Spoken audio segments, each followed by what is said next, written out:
We put these limits on ourselves and we call them sky. That is my limit. And these are imaginary limits. They don't exist. But we always say, I am a woman. That's the best I can do. I am an immigrant. That's the best I can do. That's my limit. I don't speak like them. That's the best I can do. I don't look like them. That's the best I can do. I don't have the same education.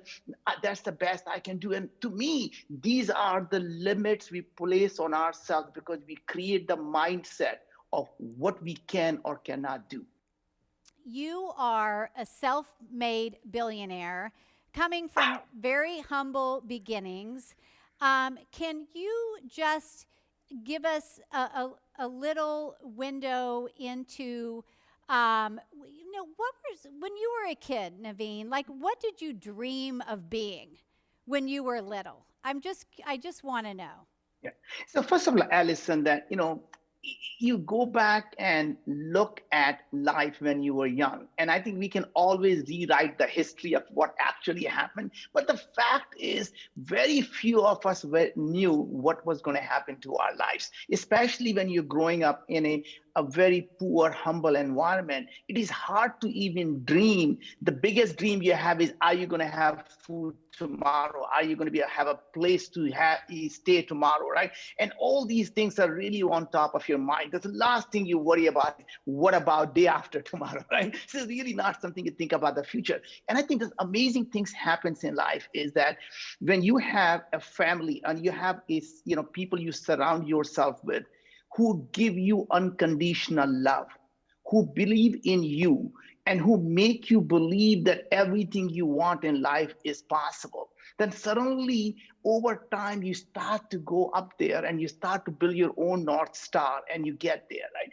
And I think what I still remember, at least from my childhood days, is that my mother would always tell me, Naveen, you're so bright, you can do anything you want. And then she would say the magical word, sky is the limit, right? Ooh. Right. And the interesting thing is, without her realizing that there is no such thing as sky.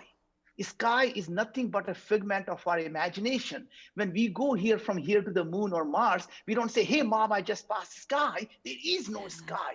And that is really to me, what she was trying to tell me is that every one of us, we put these limits on ourselves and we call them sky. That is my limit. And these are imaginary limits. They don't exist. But we always say, I am a woman. That's the best I can do. I am an immigrant. That's the best I can do. That's my limit. I don't speak like them. That's the best I can do. I don't look like them. That's the best I can do. I don't have the same education. That's the best I can do. And to me, these are the limits we place on ourselves because we create the mindset of what we can or cannot do. And I think, to me, I'm going to stop right there and just allow you to continue the conversation. Yeah. Well, this is so powerful. Hey, team, could you put Naveen on the screen here so I can look at his face? That would be great. Yeah, there is no sky. Like, think about that, right? We always say the sky is the limit. Where did that come from? You know? I love, first of all, your book, and I'm going to show that before we're done. Your book, Moonshot, blew my mind. You have to get his book, Moonshot. And you said in the book, we will realize either the world we fear to imagine or the world we dare to dream. Yeah. Can you talk about that a little bit? Yes, and I think it's really interesting is that what we achieve in our life is exactly what we want to achieve in our life, right? So day before any breakthrough, it's a crazy idea. And day after the breakthrough, it's an obvious idea. Everyone says, oh, of course it made sense. Of course someone should have done that, right? And until then, it was like, are you crazy? That will never be done, right? And that to me is really the belief in yourself. And I think there are a couple of things I can go through the framework that I use, Allison, about how do you come up with these crazy, audacious moonshot ideas. But I think to me, let's just go slightly tangent that what is that fear that stops us from really achieving our biggest dreams? And the fear comes from a couple of things. One is, what if it doesn't work? What will people say? And it is really, we live our lives every single day worrying about what would my parents say, what would my neighbors say, what would my boyfriend say, what would my girlfriend say, what would they say? And I have no idea what this imaginary day is, right? And but at the end of the day, once you fall in love with yourself, the world will fall in love with you. And I don't mean when you say fall in love to become a self-conceited idiot, right? And I'm trying to say simply not looking for someone else's approval. That means you get comfortable who you are and you don't let someone else define who you are based on their own perception. And to me, other people's perception of you is really reflects more on them than on you. So for example, if I come across as really self-confident person, and I am talking to Allison, who has been a successful person, it is pretty obvious that it is a confidence. When someone is really, really doesn't love themselves and they really are weak, guess what? They think I'm an arrogant asshole because they just cannot imagine them being there. So it got to be something negative because they can't get there, right? And that to me is their perception of their self-worth rather than our perception of who I am, right? So that's one thing that stops people. So I think that's one thing people should always do is surround yourself with people who actually uplift you. Surround yourself people who actually make you believe everything is possible, and get rid of every single person in your life who tells you you cannot do that. Oh, you come from this background, you can't do that. What do you know about healthcare? You can't do that. You don't even have a degree in this. How can you possibly dream of doing that? And none of those things actually matter. So yeah, so let's continue the conversation. We'll get to that. I love it. I you can go on your passionate rants. It's so true because these are the things that stop us, and I know we've all experienced this on some level. So I know that this is resonating with everybody here, and you guys can put in the chat too as well. Yeah, perception. Get rid of the negative influence. Definitely. Now, on that same vibe, the number one thing that prevents business owners, I think, from succeeding is really a fear of failure underneath. And so what are your thoughts about that? Yeah. So entrepreneurs actually never fail until they give up. It is simply a pivot. They adapt. So your idea may or may not work. And any idea that does not work is simply a stepping stone to a different idea and a bigger idea. So human beings fail, entrepreneurs pivot, right? So they simply keep changing until the things that work. And another thing that I learned that really in life is that, entrepreneurs are alive, and the only way you know you are alive is you have a heartbeat, right? So you check your pulse, and you know how the heartbeat looks like. It goes up and down and up and down. When it is smooth, you're dead. So as an entrepreneur, if you're looking for that smooth life, you're looking for a dead life, right? You don't want to be the dead person who wants a smooth life. You're looking for this life that goes up and down. And the beauty of the thing is, when you are down, all you have to do is hunker down with your friends, and if you can survive that, the next beat is going to be all the way up. And remember, when you are on top of that beat, never get too cocky, because winter is coming and winter shall come, right? And see that we just want to live the life and expect the things to be fatal. In some sense, you have to go through the near-death experience before you succeed. And every time that happens, you should accept it and you should expect it, right? And that's really where the life is. The other thing I could tell you, Alison, is just my philosophy of life about when something happens, we have this tendency to actually label that thing. Is it good or is it bad?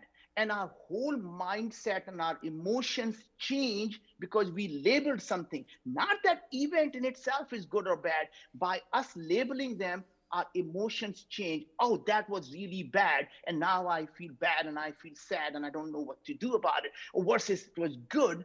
And the interesting thing in life is when you look back after 5 years, you will realize the thing that looked like a bad event, probably the best thing that ever happened to you in your life. It changed you, what you became. And I think one of the story I remember that my dad always told me, that just really interesting way of him explaining. And he said there was this person in a village, and in the village, obviously they have the son who is the oldest son who was going to look after him, help him in the farming. That son stubbed his toe and broke the toe, and he could not walk properly. Everybody in the village came to him and said, we are so sorry that your son is not going to be able to take care of you. He won't be able to farm for you. And they were all feeling bad for him. 6 months later, there was a draft, and all the people came and say every single young man who is able to walk properly is going to be drafted and taken to war and going to be killed. And every person came to him and said, you are the most luckiest person on earth. You have your son with you, and all of our sons are gone. Now, that event, was it good or was it bad? We wouldn't have known at that time. And my point is, people always ask and saying, if you look back in your life, what is one thing you would change? And I find that to be such an interesting question, because if you change anything in the past, it will change the trajectory of who you become. And if you love who you are today, why would you want to change anything?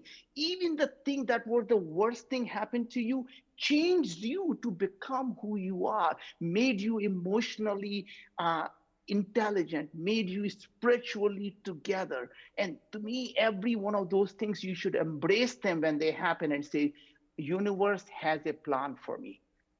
And I think the one thing I'm just going to add to it, and call that is spirituality, call that religion, call that what you want. Once you believe universe is your friend and universe is not your enemy, when things happen to you, you simply say, oh, universe knows better.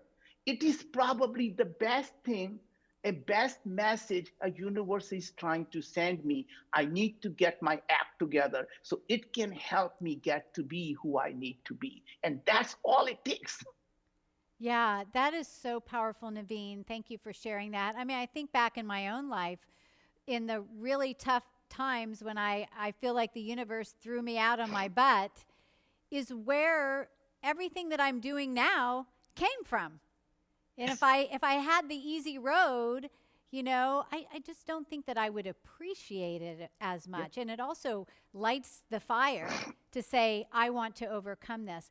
I love also the statement you wrote about in your book. You say, the impossibility is just another word for mystery, and mysteries are made to be solved. And I love that, because if you look at it not as a roadblock and, oh, it's just something we need to figure out.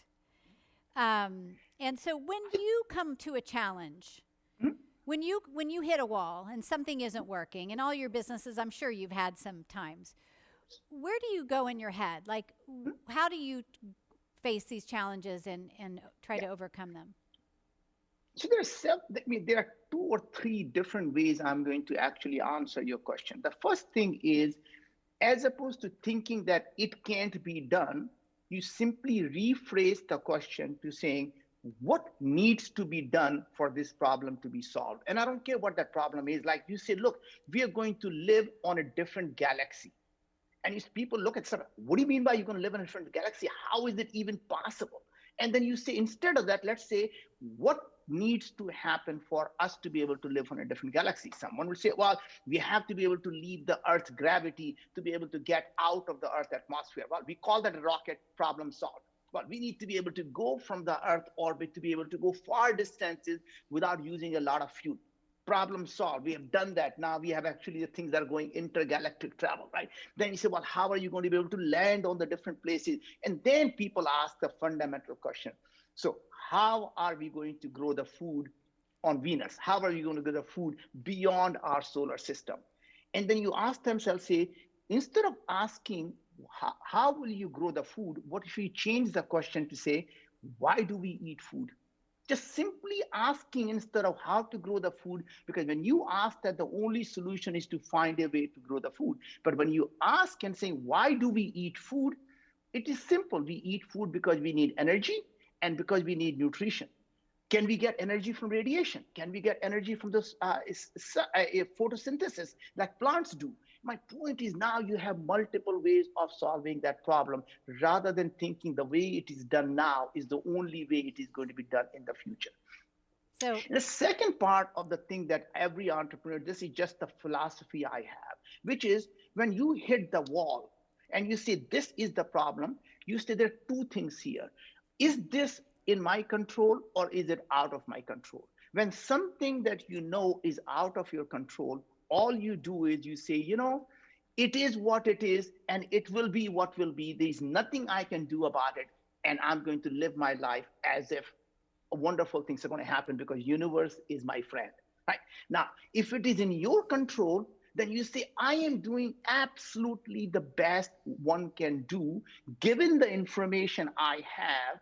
And at that point, it is what it is and it will be what will be. And in some sense, you say you focus on actions, don't focus on the outcome.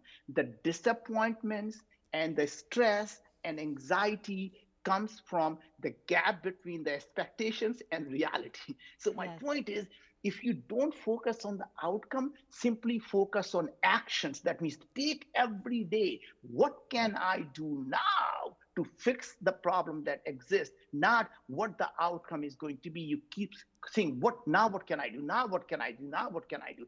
And you keep taking action one at a time. And eventually, either problem is going to be solved or it couldn't have been solved. In that case, there is nothing much you can do. I love that. So it's asking different questions, Yes. right? And then just taking some action Yeah. is going to To solve get you moving. And so you're not like, stuff. drowning in this Yeah. fear and anxiety. And why do you think, I mean, you talk to so many business owners, right? Mm-hmm. Yeah. Why do you Yeah. feel, you see them, you probably go, oh my gosh, Yeah. they don't need to be so stuck. What do you think is the reason that so many Yeah. of them are? So I think what happens is there are two things. One is people feel overwhelmed, right? And secondly, they're trying to find the most optimal solution rather than taking an action and then seeing now what happens, because every action allows you to see more things. So because as you move farther and farther down, you will see the different landscape than you see here, and you paralyze trying to do the whiteboarding of what if, what if, what if. And guess what? When you take a step, 10 of the white ifs are gone. That is just not going to happen, right? And then suddenly you have a very clear path of where you go. And I can tell you that it happens more often than not. I mean, as early as yesterday, I was stuck on a problem that I signed the contract that actually had some of the terms that I didn't realize were there. Now, at that point, my first reaction was, God damn it, how moronic of me not to be able to read it properly and sign the thing. And then it occurred to me, okay, this is what it is. Now, what do I do? The next thing I do is I call the partner and say, look, I don't think it was nefarious on your part. It was probably an oversight on both of our part, that this part of language, because I don't think it is good for you and it's good for me. And you don't want to marry me on gunpoint. If you really believe this is what you intended, then you are really not a good partner and I shouldn't be working with you. And if you really are a good partner, that clause shouldn't really be there. And guess what? They say, yeah, you know what? It really makes sense. We want to be a good partner and we'll remove that clause. So it did, to me, my point was the fact I took action. And the answer at that point could have been, they said, they're not going to do that. And then I had a choice. Do I still want to work with them or not? Mm-hmm. Yeah, I mean, you could have been paralyzed from it Yeah, and then just yeah, let it overtake you, or you said, yeah, okay, what am I going to do about it? yeah. What am I going to do about it? Which, and you are also, you are super persuasive and Oh, I don't you're know. very good at inspiring people, right? So how do you I mean, you've got massive ideas, living on the moon. How do you enroll people in your ideas? Because all these That's business owners sure. they've got products and services, they want to sell them. What do you say to that? So I think, first of all, it is really easy to enroll people if you have a purpose. I think what happens is a lot of the business owners, they want to sell the product. Instead, if they were to step out and they say, I am on a mission or a cause, and I'm going to enroll people on our cause, and I'm going to have the thing that I'm doing is going to be the way you solve this problem. And I can give you some really good examples, right? Okay. So yesterday I did my first clubhouse, and don't ask me why. I did my first clubhouse and I did 2 hours and ask me anything, right? And here I was and talking about my mission of making illness optional. What if we can create a world where being sick is truly a matter of choice, not a matter of bad luck? I was not talking and selling Viome as such. What I was doing was very interesting. I was enrolling them on a mission. Wouldn't you want to have a world where your grandmother is not have dementia, or your uncle didn't have to die from cancer, or you have to see your loved one suffer through heart diseases, heart operation, diabetes, or autoimmune diseases? Pick a disease you want. These are all preventable diseases. These are all reversible diseases. Now, I believe we can solve this problem as humanity if 2 million of us can come together and collect the data about the human beings, what makes them sick. And this is what we are trying to do. And I said, I need your help in helping me get there. Guess what? I'm not kidding you. I had probably several hundred emails and say, I have 5 million people. I can go out and blast the email to them to get people enrolled on your mission. So I wasn't selling Viome, but at the end of the day, that is exactly what they did. They got people to say, sign up for this purpose because he is on a mission and we need to solve it, not for our parents, not just for ourselves, do it for our children and grandchildren. So now, if you are a business owner, if you are selling the features and you're selling the products, the person would say, well, you don't have these features, your price is too high. And what they're saying is, I am this product versus others. Convince me, why should I buy your product? Instead, you say, this product is not what I'm doing. This product is not what you're buying. You're buying this mission. And even though today it may not have everything you need, I'm going to be there for you. I will build every feature, everything you need, because I am going to die for this cause. And people need to believe that. And any entrepreneur, when they wake up in the morning and they don't jump out of the bed, they should quit what they're doing because they are not working on their life's purpose. And their way to find the life purpose is obviously that you jump out of the bed every day because you're obsessed about solving that problem, not obsessed about selling your product, obsessed about solving the problem. Second is find out what are you willing to die for and then live for it. Right. And that to me is the thing you have to believe. You have to be not just passionate, obsessed about this solving this problem. And if you can, the last point I was going to say, Alice, and I know most of your business owners probably do that in subconsciously, but it is never focus on doing things just to make money. Because when you do that, you never get there. If you simply say, I am going to serve million people, I'm going to do things that will make million people, 10 million people, billion people's life better because of what I am doing, then you simply focus on serving people. And guess what happens? You end up creating a multi-billion-dollar enterprises because you're not focused on the money, you're focused on serving people. And then if you can help a billion people, you can create $100 billion enterprise. But when you try to create $100 billion enterprise, you always fail. So my crudest way that I have been able to explain to young people is, making money is like having an orgasm. If you focus on it, you're never going to get it. So just enjoy the process. Okay. I won't be using that example, let me just say. But that was good. I get it. So I love that because it's the mission and the vision that's going to drive you. What's more powerful? Oh, I have these health kits. Or let's make illness optional. I mean, that is something that anybody can get behind. Yeah. And it's also, when you think of the people that you're serving, I mean, that's really what's going to drive that passion and that feeling. And because money is like, it's a paper or a coin. There's no feeling there. And also, one of the interesting thing, and I'm going to just switch over to as a business owner to as a parent, as a father, and as a mother, and how do you bring that type of values to your children, right? It is easy for every one of us who is a first time business owner to say we are hungry, we are driven, we do that. And then we are really become successful. And then we have these children who are growing up in these affluent family. How do you go out and set the same set of values? And we struggled honestly in the beginning that what to do. My first company was wildly successful beyond any dreams we could have ever had. And then we said, my God, our children are young. What do we do? And my wife's first answer was, maybe we should tell them we should get a small house and we should tell them we don't have much money.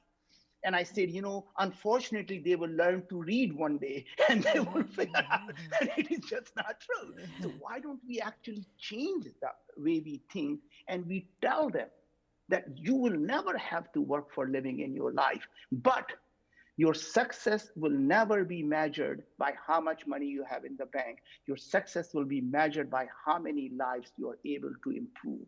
And then we continued, we said, your self worth will never come from what you own. Your self worth will come from what you create, and never be a parasite on society where you take more than you give. And that is how we're going to define the success.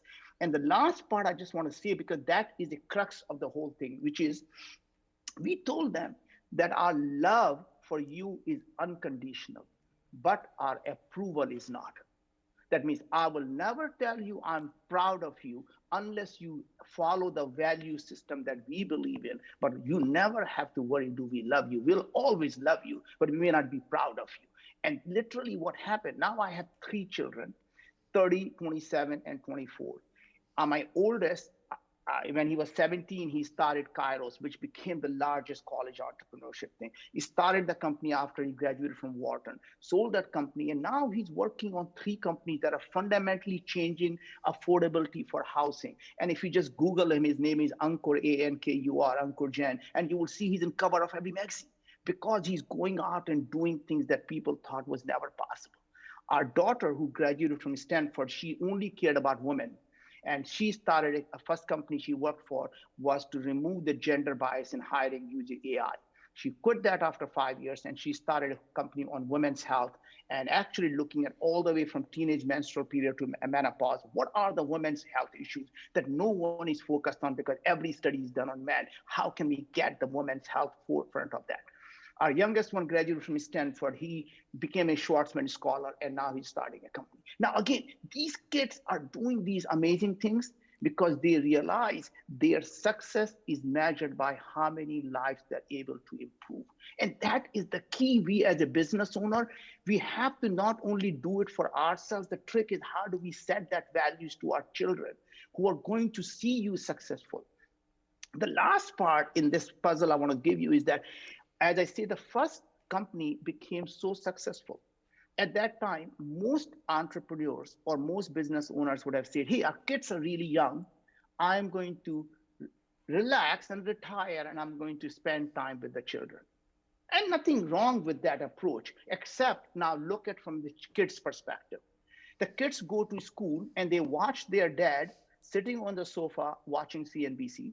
They come back after the hard work from school and they see the dad sitting on the sofa waiting for the children to come back watching CNBC, and tells the kids, you need to work hard. And what the kids are hearing is, when I grow up, I want to be just like my dad, sitting on the sofa and watching CNBC, right? Instead, what they saw in me was I started the second company and the third company. And then, according to them, I went crazy. We said, we are going to go to the moon. And they're like, now the kids had a family meeting. Dad, you have been successful. Why would you want to go out and do things that are just impossible? You're going to waste all the money that you have earned. You're going to destroy the family. Why don't you just retire and ride into sunset? And I said, let me show you how it is done. And when we go out there and start to show them, they start to say, oh my God, it is possible. But then came the hard part. They saw me build the Moon Express, got the $2.6 billion contract from NASA. And then I decided I'm going to go look at the gut microbiome and making illness optional. Kids have now grown up. This is only 4 years ago. So they can imagine they are in 20s now. And they sat the dad down. Dad, space was one thing, you got it. Health? Are you crazy?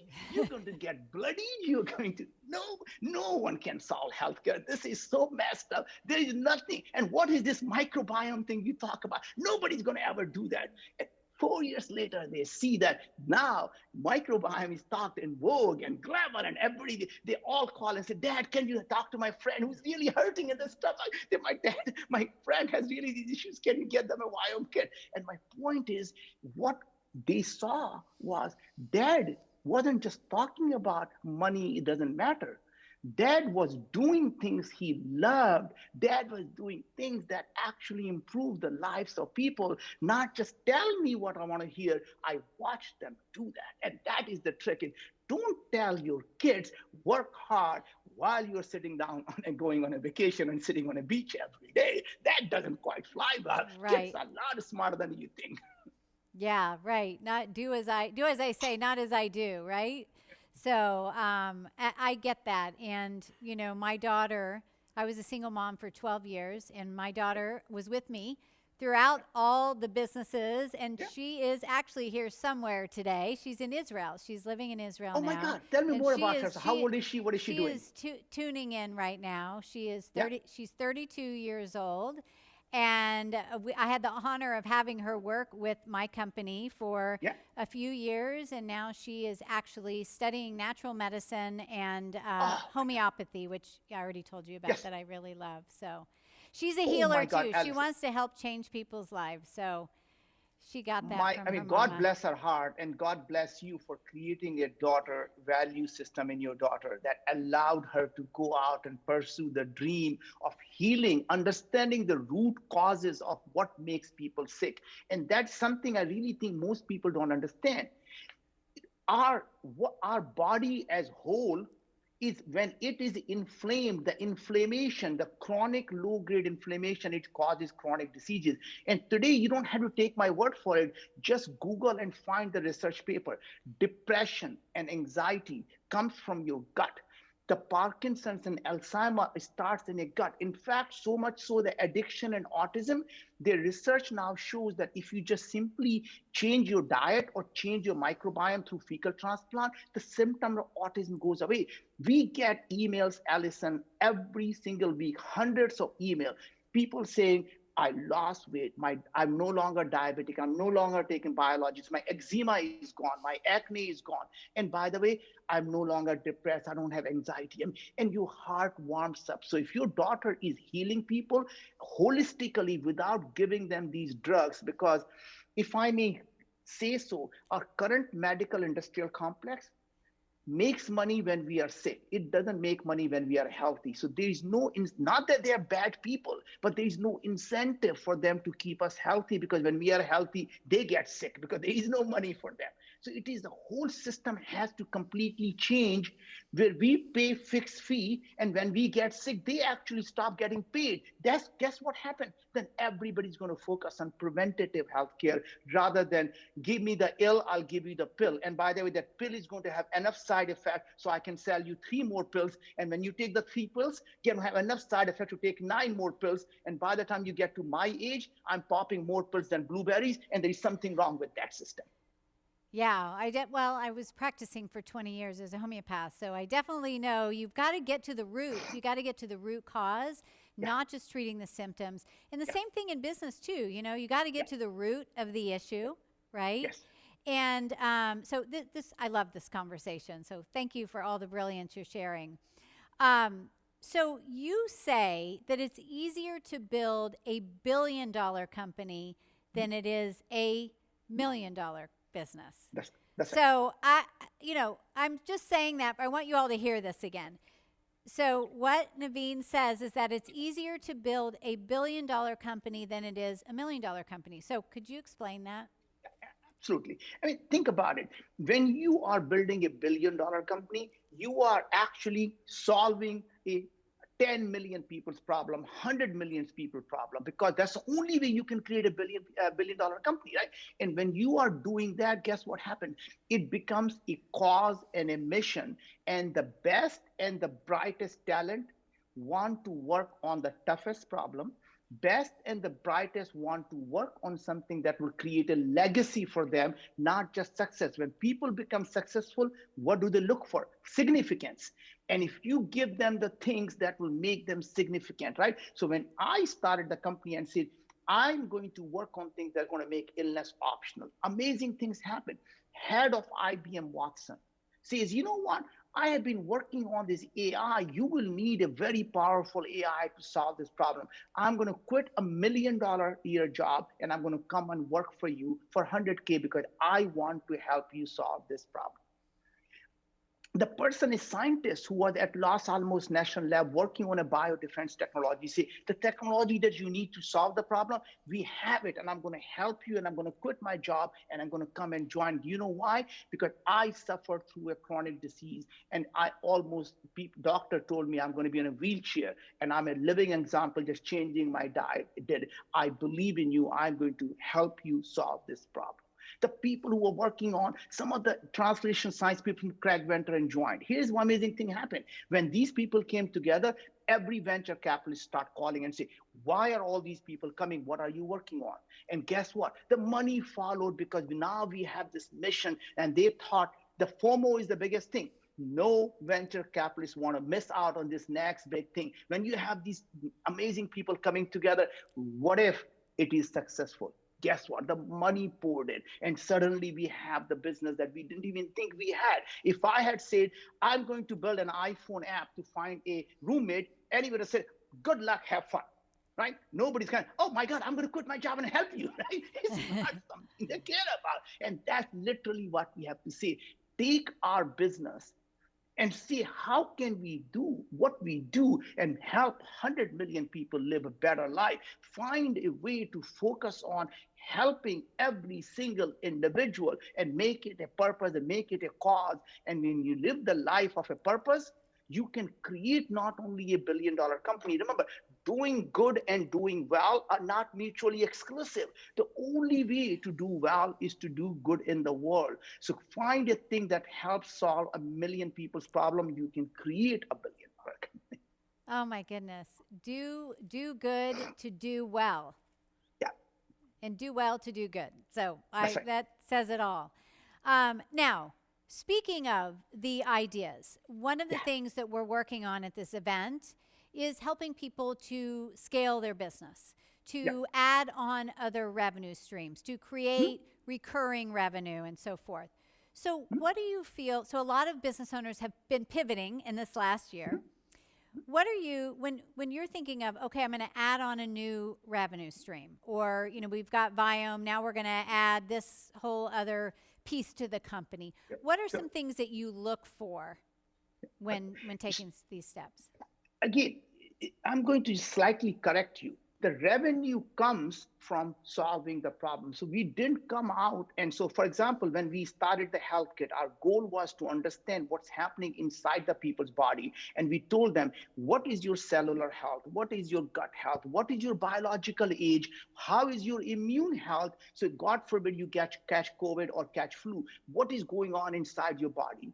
And then we realized that was only part of the problem, because we told them, here are the foods you should not eat, and here is why you should not eat them. So it told me, don't eat broccoli because broccoli is going to hurt you because you have very high sulfide production. Don't eat spinach because you cannot digest oxalic acid in spinach. Don't eat tomato because the histamine in tomato is going to cause you the issue.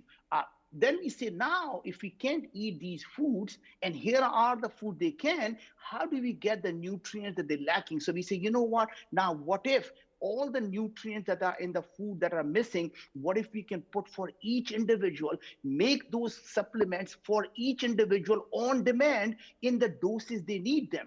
So we didn't come and say, let's add a revenue stream. We said, how do we help this person? And we say, no, this person cannot buy this anywhere on the shelf because they need 22 milligram of elderberry, they need 7 milligram of curcumin, they need 17 milligram of amylase. And you know what, we're going to make that capsule robotically that day for each individual and ship it to them. And guess what? Every month we're going to give them this action, then we're going to remeasure them to see how it improved, and whatever didn't work, we're going to change it again to understand why it's not working for them and keep reiterating the cycle at the end of one. Guess what happened? We created a subscription business. We created the recurring revenue, but we didn't go out to say, all right, so now we have this business. How do I add a subscription business? How do I add a recurring revenue? Because we stayed focused on how to help that customer who is my customer. How can I make them feel better? And everything flew from that, right? So point is, always look and say, what would you do to make your customer's life better? And if you stay focused on it, revenue stream will take care of itself. And here's very interesting thing happened, Allison. Everybody, before we entered this business, everybody we talked to in the business of supplements, and they say, oh, even if you do this every month, no business in supplement, you have more than 3 to 4 months people churn out in 3 to 4 months, and you will have no customer after 4 months, and you have to keep signing up a new customer. And I said, that just cannot believe it. It cannot be true. So we did it, we launched, and we now in the 4th month, we have 80% retention. Now, why is that?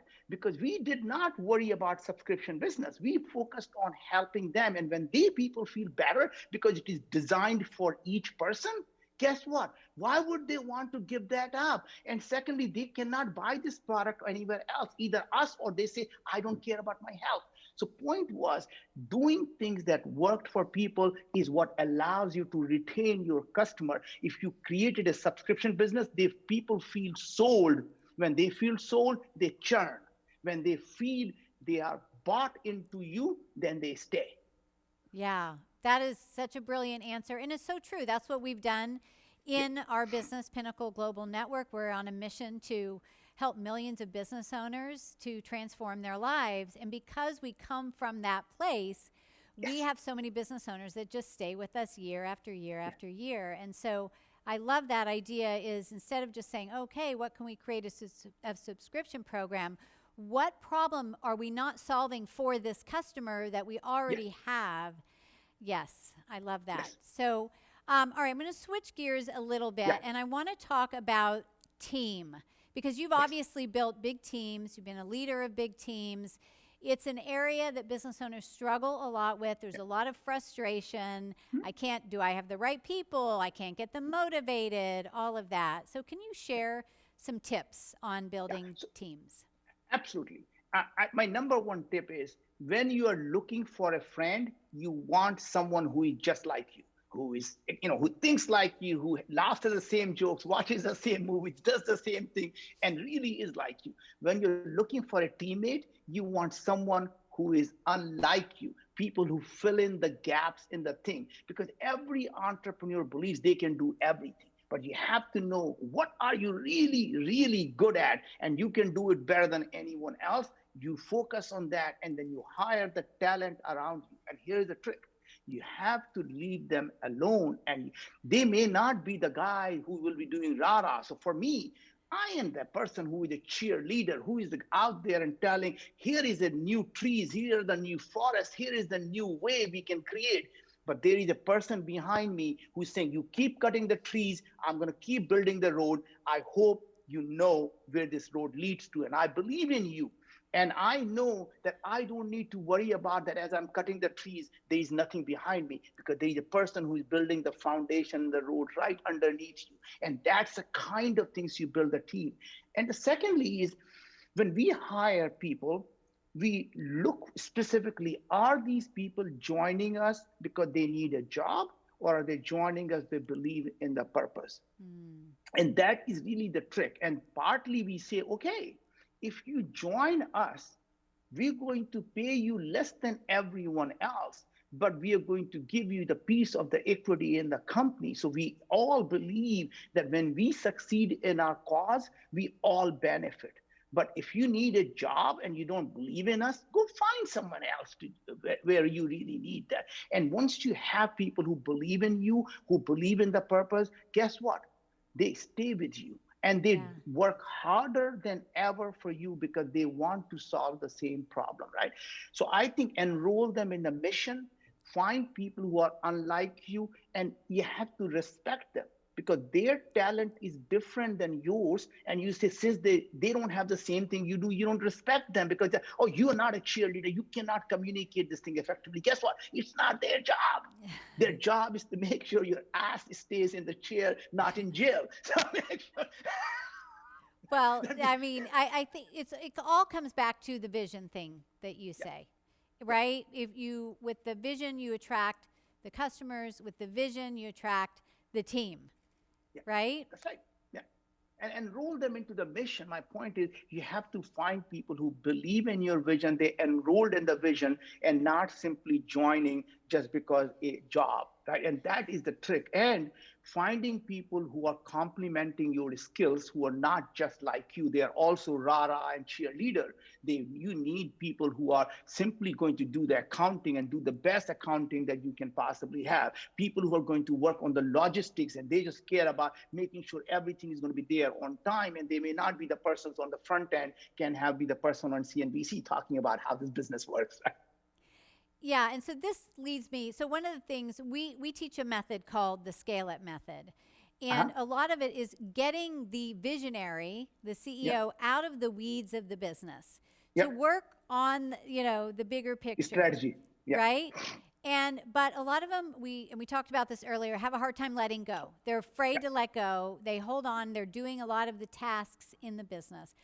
What's some advice you could give them? Because I Oh, know it's scary to let go. They're oh afraid. God, it's great. I mean, great question by the way, Allison, because this is one of the every first time entrepreneur and leader suffers through that. So one thing I realized was that when I let go, I first of all absolutely accept they're going to be 70% as good as I am. But guess what? Now I got 70% more than I had before because there was only 100% of me. Now I have 170%, right? They're 70% as good. And when I hire all these people, even if they are 50% good, I'm constantly leveraging my strength. And the more people I have who are helping me towards that, they may not be as good, but guess what? It allows you to get more work done around you and allows you to focus on what I am really good at. That means looking out and saying, where do we go now? What are the next set of things we could do to help these customers? What are the problems that we need to be solving? While people every day is saying, making sure the kits are being shipped right, people are getting their supplements on the right time, people, everything that just needs to be working. I don't have to worry about it. I have my chief operating officer who does that. And every day I sit down with him and say, remember, you are my partner. Without you, I cannot survive. Don't think I am your boss. I count on you to make this venture successful. Without you, I would die. So give them that respect that they need, because without that respect, they think, this person doesn't respect me. Why would I work hard for him, right? So you have to give them a reason that they're willing to dedicate their life. And this idea, most entrepreneurs suffer from it, this idea of work-life balance. So I'm gonna just handle that, right?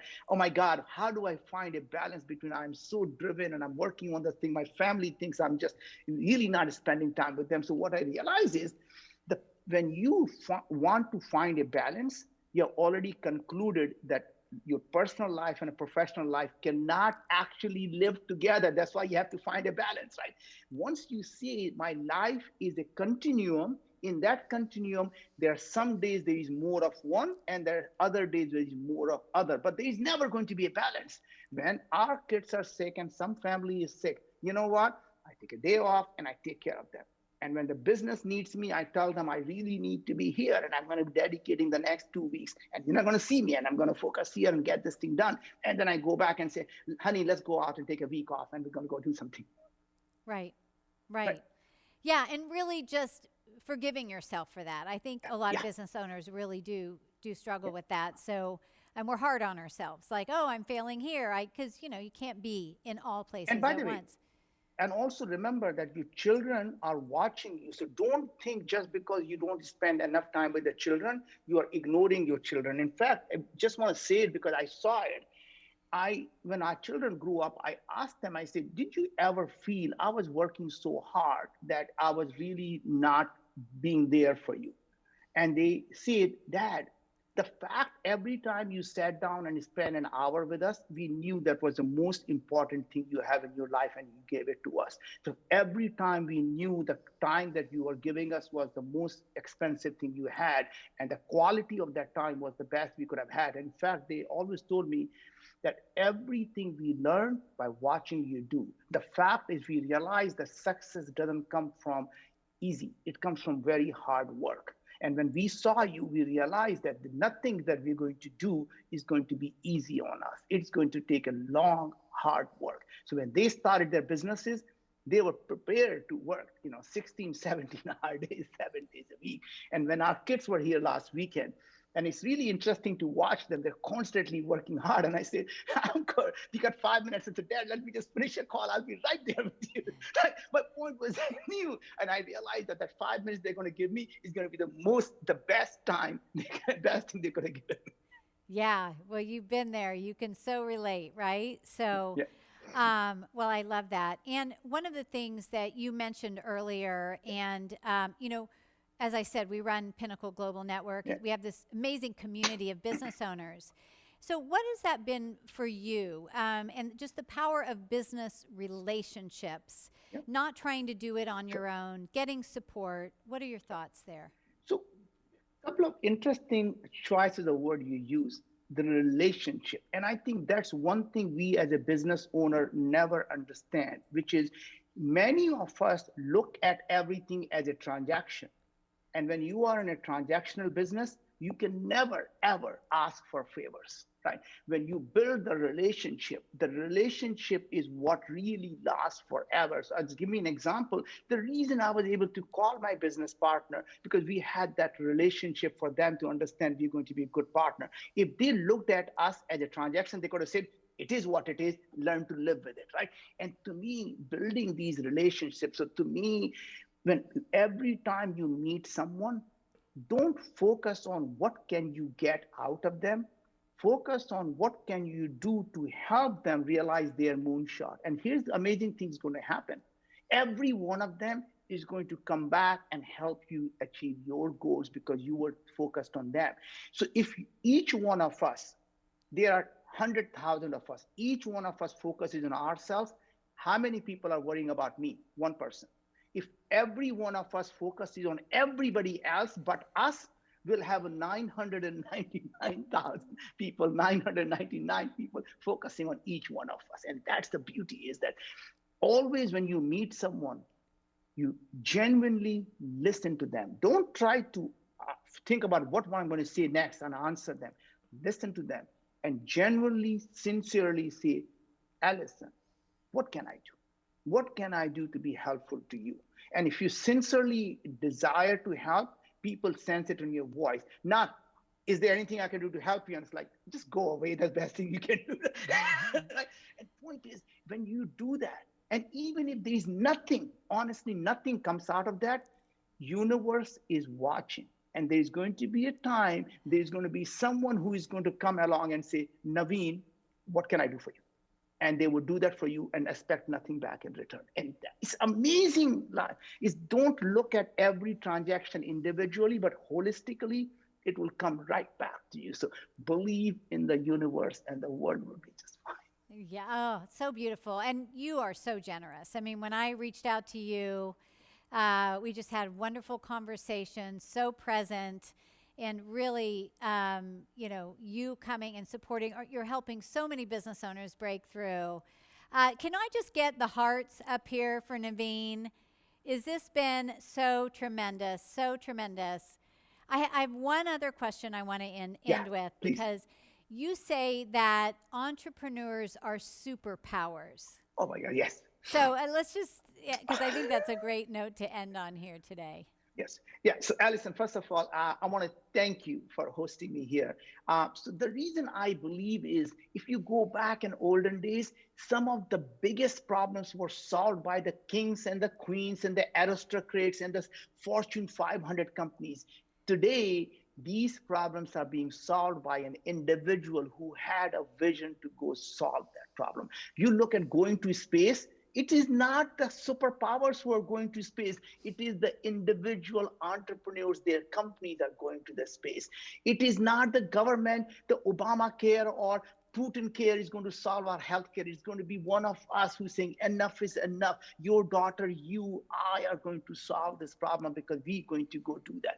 And literally, whether it is agriculture, whether it is energy, people can sign the Paris Treaty and this treaty and that treaty, and then the Elon Musk who said, I'm going to go out and build the electric car. No one has to build a car company, but I'm going to build an electric car company. And people thought it was the craziest idea. No car company has been created in 50 years, let alone an electric car company. And today's market cap is close to $1 trillion, made him one of the richest person in the world.